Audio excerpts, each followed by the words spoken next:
existe um número que é ele mesmo, que é o 2, que é o multiplicado, que pela linguagem, veja, ele fala assim, eu tenho que somar um número. Eu tenho que somar número a quem? A ele mesmo. Então está aqui o primeiro 2. E aí eu somo para cada unidade do número, né? Está aqui. Para cada unidade do número, eu somo um multiplicado a ele mesmo. Só que esse ele mesmo não pode existir, né? Senão dá errado a conta. 2 vezes 3 dá 8, ou então dá 9. Então essa é a grande dificuldade que nós temos em interpretar as coisas. Ainda bem que a gente sabe que 2 vezes 3 é 6. E por que a gente sabe que 2 vezes 3 é 6? Porque, veja, quando eu paro para pensar, não tem como não ser, né?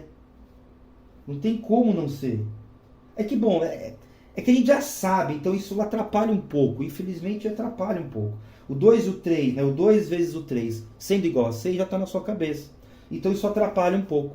Mas também é o que nós temos para hoje, né? Mas veja que aqui existe um número oculto, que é de certa forma é o 0, né? E isso aqui, esse 0 aqui, começando a brincadeira, vai ser muito importante, curiosamente, milênios depois, nas linguagens de programação. Por isso que são linguagens de programação, porque a depender da operação lógica que você está usando no seu programinha, você precisa começar pelo 1 ou pelo 0.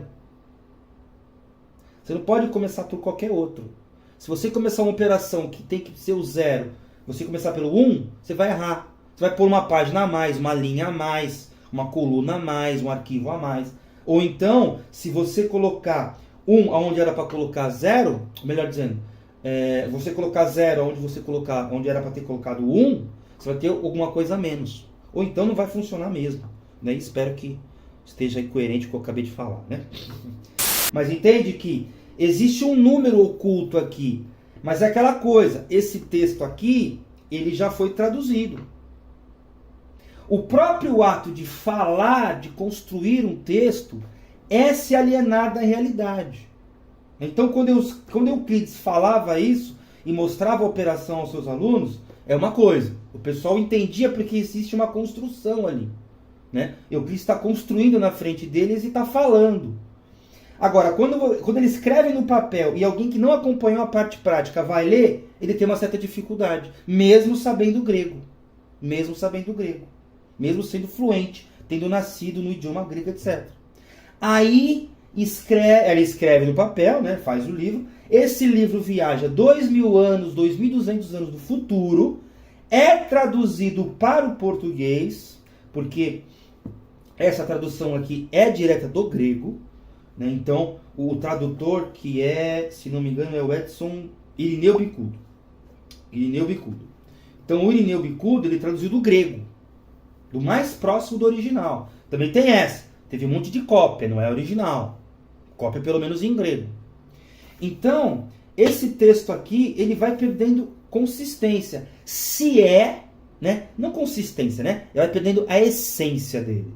Se é que essa essência existiu. Porque lembra, a primeira parte é o Euclides dando aula para os seus alunos e mostrando a operação na frente, falando em grego. Talvez até fosse mais fácil. Mas como foi traduzido, né? Como foi escrito, porque, de certa forma, escrever é traduzir. Né? Eu estou traduzindo um ato. E o tradutor já se envolve, ele não é neutro. Né? O tradutor, que eu digo, o intérprete da situação. Quando você narra um fato, você não narra de forma neutra. Você narra com aquilo que você tem. Com o seu viés, com todo o seu ser. Ou como diria Lacan, né? Com o falacer, porque você é o falacer. Né? Então, quando você escreve, você já perde um pouco. Quando você traduz, você perde mais ainda. E isso me lembra muito Gorgias, né? Dos seus tratados do não ser, né? Do seu tratado do não ser. Que ele vai dizer o seguinte, olha, nada é, mesmo se fosse, seria incognoscível, e se fosse incognoscível, não seria transmitível, né? Seria intransmitível. O que ele quer dizer com isso? Ó, nada tem essência. Se tivesse essência, você não teria como conhecê-la. Né? A essência última desse texto, e qualquer outro, tá? Lacan também. escreveu lá na década de 70, 80. Quando ele estava falando para os seus alunos nos seus seminários, o pessoal absorvia muito mais fácil, né? Tinha capacidade de absorver de muito mais facilidade. Escreveu, velho, o próprio autor às vezes esquece.